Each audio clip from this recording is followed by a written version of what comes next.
தமிழ் உள்ளங்கள் அனைவருக்கும் இணைய வணக்கம். இது உங்கள் தமிழ் ஸ்டோர் சேனல். ஸோ மிக முக்கியமான விஷயங்கள் how to crack NEET easily அப்படின்றது தான் இன்னைக்கான டாபிக். ஸோ இது பார்த்தீங்கன்னா இது எல்லாரும் சொல்லியிருப்பாங்க, நிறைய விஷயங்கள் பேசியிருப்பாங்க. பட் இருந்தாலுமே இது தொடர்பாக ஏற்கனவே நம்ம ஒரு வீடியோவும் கொடுத்துருக்கோம், அதாவது முன்பு, ரொம்ப பழசது. பட் இதில் சில முக்கியமான பாயிண்ட்ஸை மட்டும் நீங்கள் மைண்டில் வச்சுக்கணும். ஸோ அதை மட்டும் தான் பேச போகிறேன். இதில் உங்களுக்கு தெரிஞ்ச விஷயமா கூட இருக்கலாம், நிறைய மாணவர்களுக்கு கண்டிப்பாக தெரிஞ்ச விஷயமா இருக்கலாம். தெரிஞ்ச விஷயமா இருந்ததுன்னா பிரச்சனை இல்லை, அதை நீங்கள் அப்படியே ஃபாலோ பண்ணிக்கோங்க.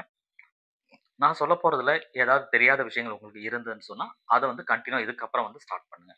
சரிங்களா? இந்த மாரி விஷயம். இது இல்லாத இப்போதைக்கு நீங்க செய்ய வேண்டிய வொர்க் நம்ம என்ன அப்டின்னா, நமக்கு நீட் அப்ளிகேஷன் நீங்க எல்லாரும் எதிர்பார்த்துட்டு இருப்பீங்க. அது பிப்ரவரி 1 வீக் ஆர் 2 வீக்குள்ள கம்பல்சரி வந்துரும்.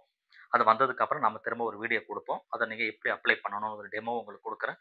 அத பார்த்து நீங்க அப்ளை பண்ணிக்கலாம். இதற்கிடையில நீங்க தயாரா வச்சிருக்க வேண்டிய விஷயம், அவங்க ஏற்கனவே ஒரு அப்டேட் நமக்கு குடுத்திருந்தாங்க. ஆதார் ஐடி அப்படின்னு சொல்றது. இந்த ஆதார் ஐடி மஸ்ட். ஆதார் ஐடிய பொறுத்தவரைக்கும் ஏற்கனவே சொன்ன விஷயம் என்னன்னா, 10த் ஆஸ் பர் 10த் மார்க் ஷீட்ல உங்களுக்கு என்ன இருக்கோ, அதே மாரி தான் உங்களோட பேரானது அமையணும் அப்படின்றது இனிஷியல் உட்பட. சரிங்களா? அத நீங்க செக் பண்ணி கரெக்ட்டா வச்சுக்கோங்க. அப்பார் ஐடிய பொறுத்தவரைக்கும் இப்போதைக்கு நமக்கு தேவையில்ல. அது நெசசரி கிடையாது. இருந்ததுன்னா ஓகே, குட் அப்படின்னு நம்ம சொல்லலாம். ஸோ இது ஒரு விஷயம். 2வது பேட்டர்ன் இப்ப சேஞ்சஸ் ஆயிருக்கு. அது அவங்க ஒரு நோட்டிஃபிகேஷன் குடுத்திருந்தாங்க. 3 ஹவர்ஸ் கம்பல்சரி எழுத போறீங்க. தேர் இஸ் நோ ஆப்ஷன் அப்படின்றது. இதுவும் கிளியரா உங்களுக்கு. சரிங்களா? இதெல்லாம் இது நார்மல். கண்டிப்பா உங்களுக்கு தெரிஞ்சிருக்கும். இப்போ நீங்க தெரிஞ்சுக்க வேண்டிய விஷயம், நீங்க பிரிப்பேர் பண்ணிட்டு இருப்பீங்க. அல்லது சில பேர் செல்ஃப் ஸ்டடி பண்ணுவீங்க. சில பேர் கோச்சிங் சென்டர் போயிட்டு படிப்பீங்க.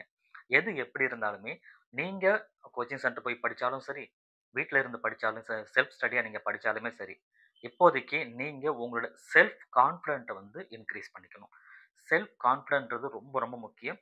அந்த செல்ஃப் கான்ஃபிடன்ஸ நீங்க விட்டுட்டீங்க அப்படின்னாவே, எந்த ஒரு விஷயமும் உங்களால சரிவர செய்யவே முடியாது. அந்த கான்ஃபிடென்ட் அப்படின்றது ரொம்ப ரொம்ப முக்கியமா இருக்கும். இத நீங்க கண்டிப்பா ஃபாலோ பண்ணி தான் தீரணும். ஸோ இது கட்டாயமும் கூட. அந்த எந்த ஒரு விஷயம் படிப்புன்னு கிடையாது. நீங்க எந்த ஒரு விஷயம் எடுத்தாலுமே, உங்களுக்கு அந்த கான்ஃபிடென்ட் இல்ல, உங்களுக்கே உங்க மேல ஒரு கான்ஃபிடென்ட் இல்லன்னா, எப்படி நடக்கும்ன்றத யோசிச்சு பாருங்க. ஸோ அப்ப கான்ஃபிடென்ட்டா ஒரு விஷயத்த நீங்க பண்ணணும். ஸோ அது அப்போ அது பாசிபிளா அது முடியும். உங்க உங்க சைடுல அது பிளஸ் ஆவும் முடியும். சரிங்களா?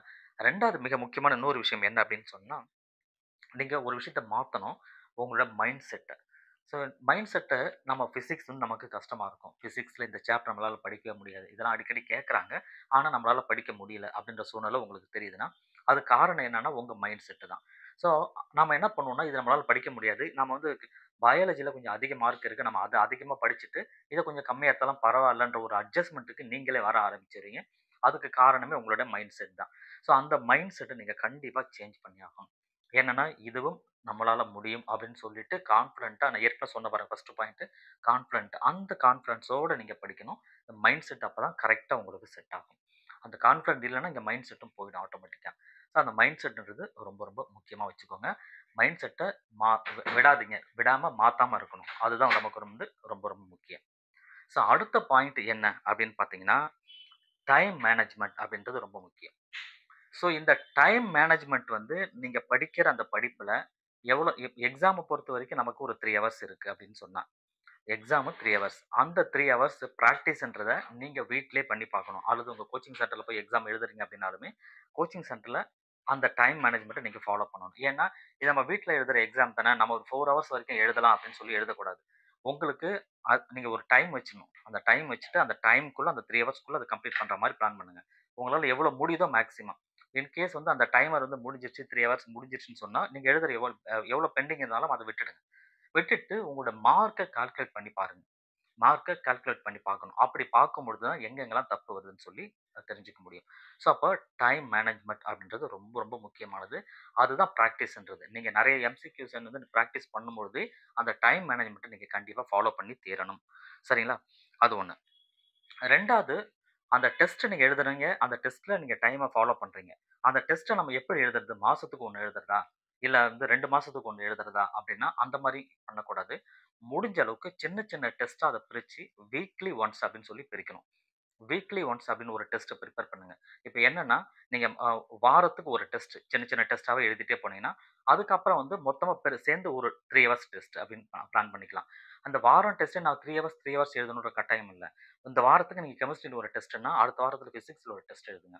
ஸோ அந்த மாரி உங்கள நீங்க மாத்திக்கிட்டே வந்தீங்கன்னா, அப்புறம் 3 சப்ஜெக்ட்ட சேர்த்து ஒரு டெஸ்ட் எழுதுனீங்கன்னா, அந்த 3 ஹவர்ஸ்ல அந்த டைம் மேனேஜ்மென்ட்ட ஃபாலோ பண்ணி உங்களால பண்ணணும். ஸோ இந்த மாரி விஷயங்கள நீங்க கன்டினியூவா தொடர்ச்சியா நீங்க ஃபாலோ பண்ணணும்.